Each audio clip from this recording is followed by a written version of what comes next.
আক্রমণের জবাব দিতে ইরানের কড়া সিদ্ধান্ত, স্তব্ধ পুরো বিশ্ব। চলুন বিস্তারিত জেনে নেই। আসসালামু আলাইকুম। বিশ্ব এখন স্তব্ধ। ইরান এবার সরাসরি আঘাত হানছে বৈশ্বিক বাণিজ্যে। হরমুজ প্রণালী বন্ধ করার পরিকল্পনায় ইরান। এই প্রণালী দিয়ে দৈনিক 20% বেশি তেল রপ্তানি হয় মধ্যপ্রাচ্য থেকে সারা বিশ্বে। আর সেই পথেই যদি বন্ধ হয়ে যায় তাহলে বিশ্ব বাণিজ্যের কি হবে? বিশ্ব অর্থনীতি এক বিশাল ধাক্কার মুখে পড়বে।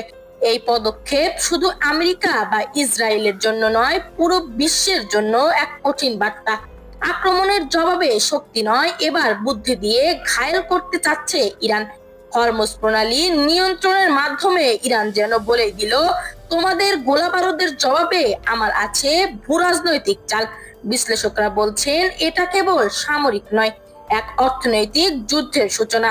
এখন দেখার বিষয় বিশ্ব কিভাবে সামাল দেয় ইরানের এই চূড়ান্ত চালকে। এই ধরনের আরো আপডেট পেতে আমাদের চ্যানেলটি সাবস্ক্রাইব করে পাশে থাকবেন। ধন্যবাদ সবাইকে।